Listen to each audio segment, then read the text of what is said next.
Vamos lá então, pessoal. Vamos retornar às nossas aulas de matemática do curso de Ciências Contábeis. E aqui é mais um vídeo sobre a unidade 2 ou das funções especiais.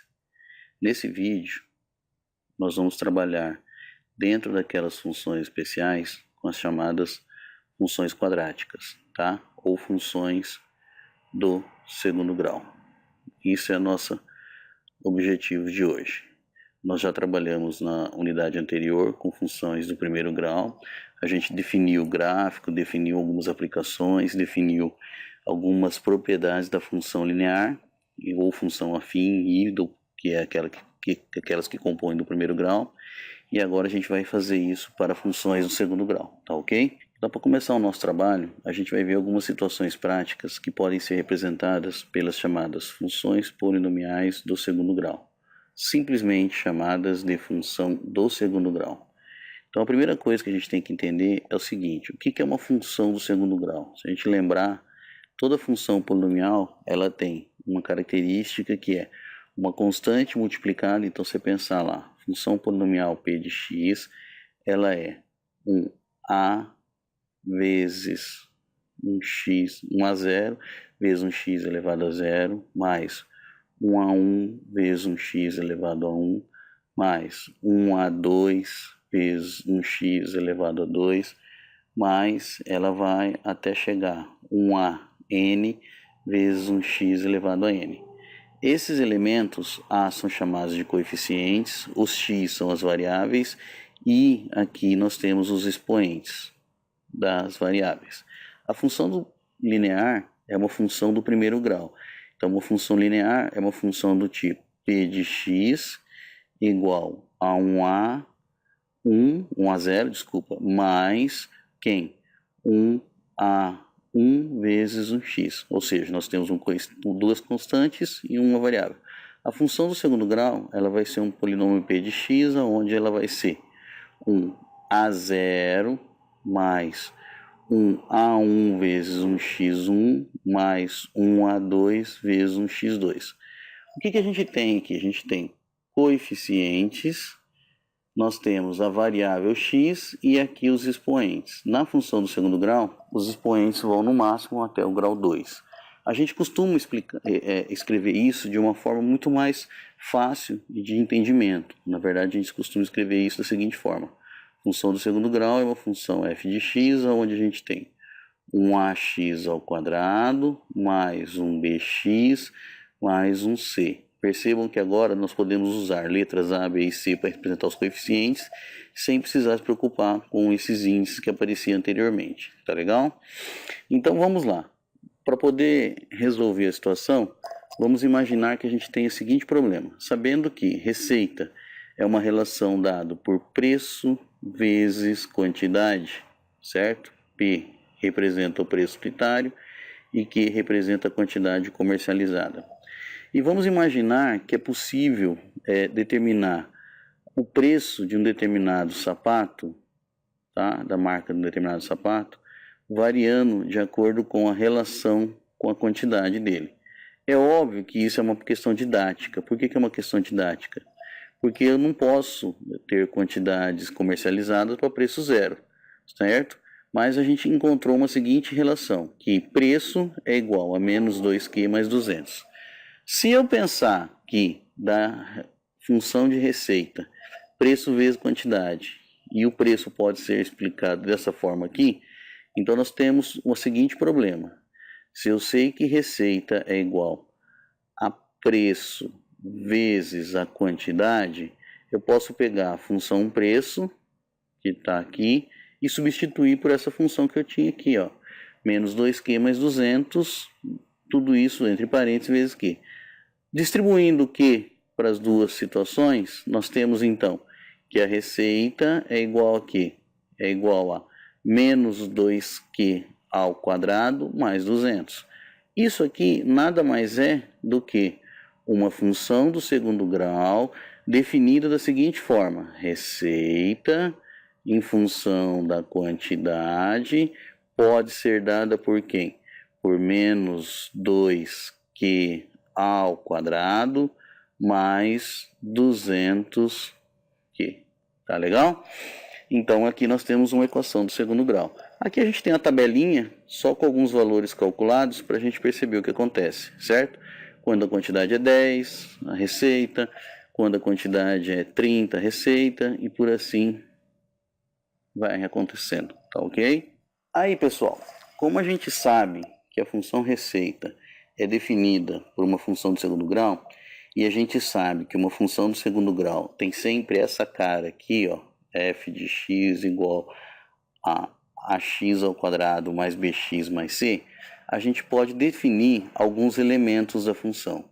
O primeiro elemento da função, que é o mais importante, é aquilo que nós chamamos de gráfico da função. No caso da função do segundo grau, todo o gráfico dela vai ter uma característica parecida com essa aqui.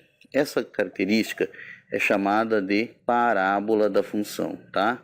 Então, o que é a parábola? A parábola é o gráfico de uma função do segundo grau. A parábola tem algumas características. Primeiro, ela tem um ponto, que é onde ela inverte a sua característica, ou seja, se ela está crescendo, depois desse ponto ela vai decrescer.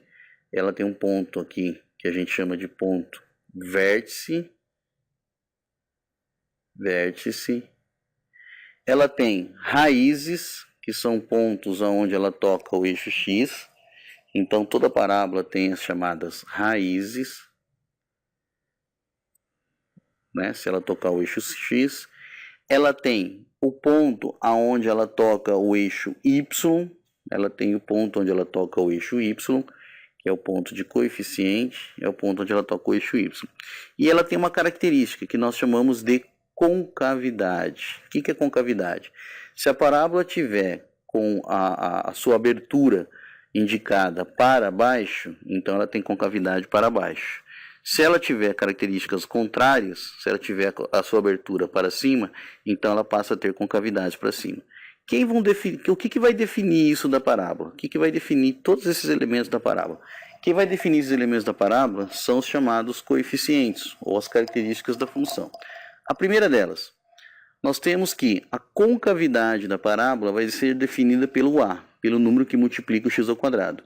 Ela vai ter concavidade voltada para cima se o a for positivo. Ela vai ter concavidade voltada para baixo se o a for negativo, se o a for menor que zero, certo? O termo independente da parábola é onde a parábola toca o eixo y, certo? O termo independente é onde a parábola toca o eixo y. É onde o valor de x é igual a zero. Nesse caso aqui, a parábola toca o eixo y no x igual a zero. Tá legal? Bem, se existir as chamadas raízes da parábola, ou raízes da função quadrática, ou raízes da função do segundo grau, nós calculamos ela pela chamada fórmula de Bhaskara. Quem que é a fórmula de Bhaskara? A fórmula de Bhaskara indica o seguinte: as raízes podem ser definidas por x igual a menos b, lembre-se que b é o coeficiente que multiplica o x, mais ou menos o delta é definido como discriminante, certo? Dividido por 2a. Lembrando lá no segundo grau que o delta ele é dado por menos b ao quadrado, delta é b ao quadrado, menos 4 vezes o a vezes o c, tá?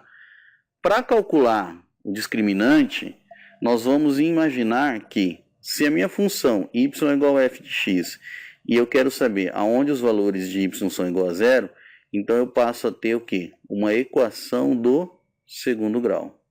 Então nós vamos tratar as raízes, vamos tratar o caso de raízes como uma equação do segundo grau. Isso é o que nós vamos fazer para encontrar a raiz de uma parábola, tá legal? Então como que nós vamos definir algumas coisas? Primeira coisa que nós temos que saber, se a função do segundo grau tem ou não raízes, ou quantas raízes ela tem, O número de raízes é extremamente importante. Para a gente definir o número de raízes de uma parábola, nós vamos olhar, que é onde ela toca o eixo x, nós vamos olhar para o discriminante. Se o discriminante for positivo, se o discriminante for maior que zero, então a parábola tem, ou a função do segundo grau tem, duas raízes reais distintas, que são dadas, primeiro, por menos b mais raiz quadrada de delta sobre 2a, e a segunda por menos b menos raiz quadrada de delta sobre 2a. Graficamente, esses dois pontos são os pontos onde a parábola corta o eixo x. Se lembrarem lá, nós temos a seguinte característica. Aqui é o eixo x e aqui é o eixo y. A parábola vai tocar o eixo x no ponto x1 e no ponto x2, tá? Quem define esses pontos? O discriminante, tá legal? Se a parábola for igual a zero, então nós temos duas raízes reais iguais, e elas são dadas por menos b mais ou menos raiz quadrada de delta, que nesse caso é zero, sobre 2a. Como raiz quadrada de zero é zero, vai ficar o quê? Menos b sobre 2a. Lembrando, no caso de uma parábola com concavidade para cima, nós vamos ter que, nesse caso, eixo x, eixo y, a parábola vai tocar o eixo x em um único ponto. Esse ponto tem coordenadas menos b sobre 2a, que é a coordenada em x, e o y igual a zero, tá? E por último, se o delta for negativo, se o delta for menor que zero, então nós temos que não existem raízes reais, certo? Graficamente, quer dizer que a parábola não cruza o eixo x. Nesse caso, nós temos o seguinte problema. Nós temos a parábola, se considerar só a parábola com cavidade voltada para cima, ela vai estar sem tocar o eixo x, tá ok? Ela não toca o eixo x. Esse é o caso que nós vamos ter. Depois eu vou fazer um resuminho de tudo isso para vocês. E por último, outro elemento que é extremamente e não menos importante é o chamado vértice da parábola, tá? O vértice da parábola é exatamente o ponto onde a parábola muda a sua função, a sua direção. Se ela vinha decrescente, ela passa a ser crescente a partir do vértice, ou vice-versa. Se ela vinha decrescente, ela passa a ser crescente a partir do vértice. Então, na prática, nós temos a seguinte situação. O vértice de uma parábola é exatamente o ponto aonde a parábola vai mudar a sua direção, certo? Imaginando que ela vinha decrescente aqui, certo? A partir do vértice ela passa a ser crescente. Quem que são as coordenadas desse ponto? As coordenadas desse ponto são chamadas coordenadas do vértice. A gente não pode esquecer que se o A for positivo, se o A for maior que zero, então o vértice da parábola, o vértice da função, é ponto de mínimo. É ponto de mínimo. Isso é muito importante, é ponto de mínimo. Se o A for negativo, então o vértice da função é ponto de máximo. Nós não podemos esquecer esses elementos, tá legal? Bem, então vamos lá, só relembrar alguns elementos aqui. Se considerarmos que a função do segundo grau, vou fazer uma revisão, se a função do segundo grau, ela tem a seguinte cara, ela é do tipo ax ao quadrado mais bx mais c. E aí a gente sabe o seguinte, que quando o A for positivo, a concavidade da parábola é sempre para cima, certo? A parábola é sempre para cima. Quando A for negativo, a concavidade é sempre para baixo, tá legal? Concavidade é sempre para baixo. Terceiro elemento, quem é o elemento C da minha parábola? Quem é o elemento C? L é o ponto aonde você tem o eixo y, é onde o gráfico da função corta o eixo y. Então você tem coordenadas C, 0 no x e C no y, certo? Então você tem coordenadas 0 no x e C no y. É onde a função corta o eixo y, tá ok? Não podemos esquecer isso. Segundo elemento da função, não menos importante, quem são as raízes da função? Como é que nós calculamos as raízes da função? Primeiro nós temos que definir quem é o discriminante, certo? Quem é o discriminante, quem é o delta. Delta é igual a b ao quadrado menos 4ac, certo? Lembrando que se o delta for positivo, então nós temos duas raízes, certo? Independente da função da parábola. Se o delta é positivo, nós temos duas raízes. Se o delta for igual a zero, então nós temos uma única raiz, um único ponto onde corta o eixo x. Se o delta for negativo, então nós não temos raízes, certo? Se o delta for negativo, então nós não temos raízes. Tá ok? Definindo o delta, definindo o discriminante, o que nós calculamos? Nós calculamos as raízes. Como é que você calcula a raiz? Fórmula de Bhaskara, tá? Então você sabe que a raiz, o x, é igual a quem? É igual a menos b, mais ou menos, porque pode ser duas raízes, raiz quadrada de delta sobre 2 vezes o a, tá? Então aqui nós calculamos as raízes. Isso aqui é calcular raízes, tá ok? Para calcular as raízes da minha parábola. Depois disso, nós temos também quem? Nós temos os vértices, ou coordenadas do vértice. Quem que é o vértice da parábola? O vértice da parábola é o ponto onde a parábola inverte o seu sentido. Então, o vértice da parábola, quando o A for maior que zero, ele é ponto de mínimo, tá? Quando o A for menor que zero, o vértice é ponto de máximo da parábola. Quem são as coordenadas do vértice? As coordenadas do vértice é dado por x do vértice, que é menos b sobre 2a, e o y do vértice é dado por quem? Menos delta sobre 4a. Tá ok? Exemplo. Vamos fazer um exemplo para poder retomar as nossas situações. Vamos imaginar aqui então a seguinte função: y igual x ao quadrado menos 2x menos 3. Poderia ser f de x igual a x ao quadrado menos 2x menos 3. Primeira coisa que nós temos que lembrar, quem que é o a? Nesse caso, o a é 1. Quem que é o b? Nesse caso, o b é menos 2. E quem que é o c? Nesse caso, o c é menos 3. Tá ok? Bem, primeira coisa, a concavidade da minha parábola, ela é voltada para cima. Para cima. Por que para cima? Porque o a é igual a 1, que é maior que 0, que é positivo. Certo?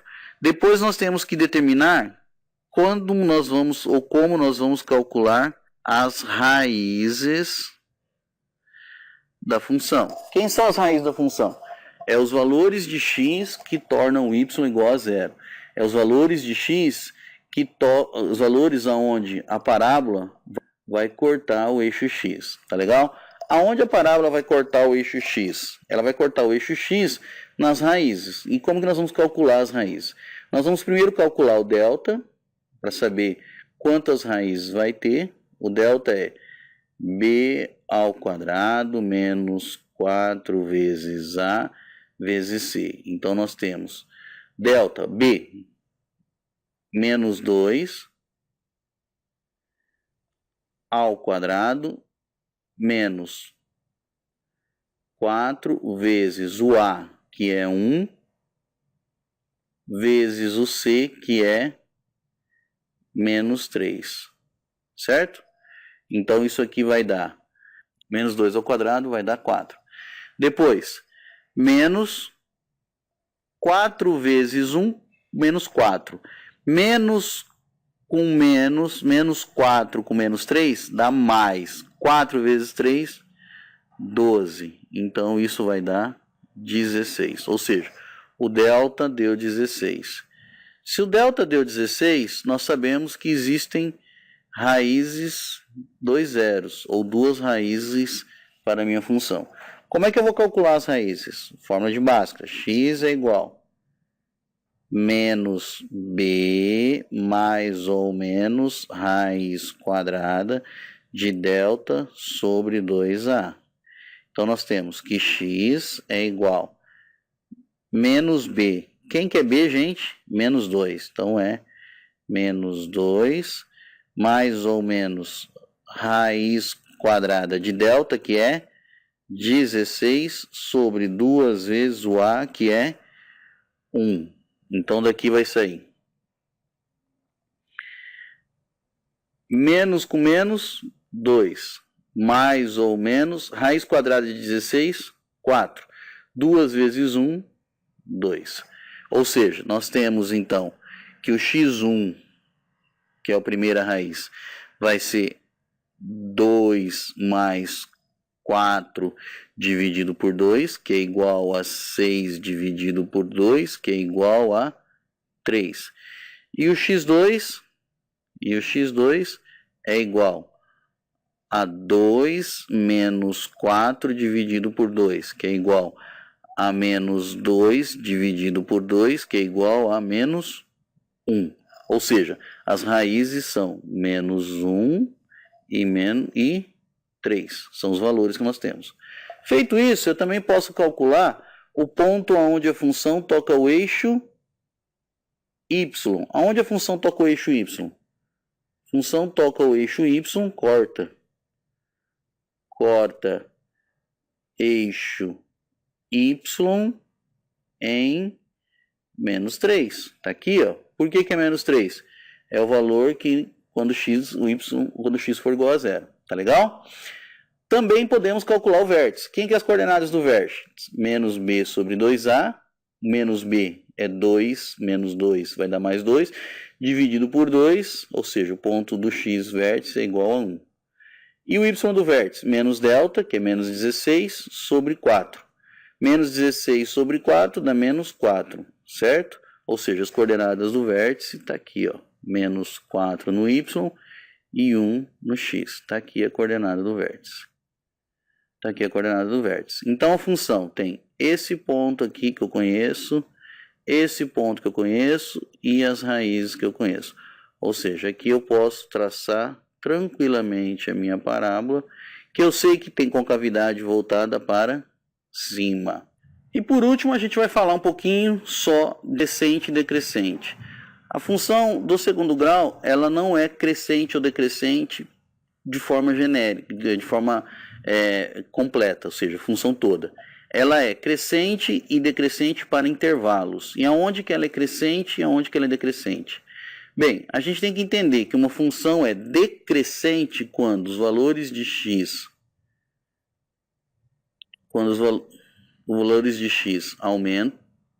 aumentam e os valores de y diminuem, tá? Então, a partir daí, nós temos a função decrescente. Nesse caso, quando estão aumentando os valores de x, os valores de y estão diminuindo, até chegar no vértice. Tá legal? E o caso contrário é quando os valores de x aumentam, os valores de y também aumentam. Então, nós temos a função crescente. Nesse caso, é do vértice em diante. Então, a gente olha quais são as coordenadas do x para o vértice. Nesse caso, a coordenada é 1. Então, ela é decrescente para x menores que 1 e ela é crescente para valores de x maiores que 1. Ou seja, nós temos que a função é decrescente para x pertencente aos reais, tal que x seja menor que 1, e ela é crescente para x pertencente aos reais, tal que x seja maior que 1. Pessoal, esse foi um exemplo da gente poder discutir um pouquinho de função do segundo grau, que era o que estava faltando para a gente poder falar de funções. A unidade 2, que fala de funções para o curso de vocês, sempre serão tocadas funções de primeiro e no máximo segundo grau para vocês, tá legal? Nós não trabalharemos com funções ou gráfico de outros tipos de funções. Até a próxima e muito obrigado.